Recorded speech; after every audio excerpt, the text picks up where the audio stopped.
Preposition কি adverb হতে পারে? হ্যাঁ, প্রেপোজিশন তো অ্যাডভার্ব হতেই পারে। কখন প্রেপোজিশন আর কখন অ্যাডভার্ব? কোনো সেন্টেন্সে যদি প্রেপোজিশনের পর অবজেক্ট হিসেবে নাউন কিংবা প্রনাউন থাকে তবে সেটা অবশ্যই preposition. The book is on the table, এই সেন্টেন্সটিতে অন এর পর দ্য টেবিল, এই টেবিল শব্দটি একটি অবজেক্ট শব্দ এবং সেটা নাউন শব্দ, যার জন্য এই অন শব্দটা একটা প্রেপোজিশন শব্দ। একই সাথে he is in the room, এই বাক্যটিতে ইন এর পর দ্য রুম একটা নাউন শব্দ, যা কিনা একটা প্রেপোজিশন, অর্থাৎ আমরা ইন শব্দটাকে এখানে প্রেপোজিশন হিসেবে নিয়ে নেব।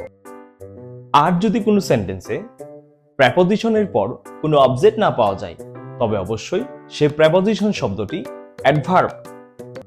I am under, I am in, I am down, I am beside, এই প্রত্যেকটা সেন্টেন্সের পর কোথাও কিন্তু কোনো নাউন হিসেবে কিংবা অবজেক্ট হিসেবে কোনো শব্দ পাওয়া যায়নি, যার কারণে এখানে আন্ডার, ডাউন, ইন এই প্রত্যেকটি শব্দ অ্যাডভার্ব।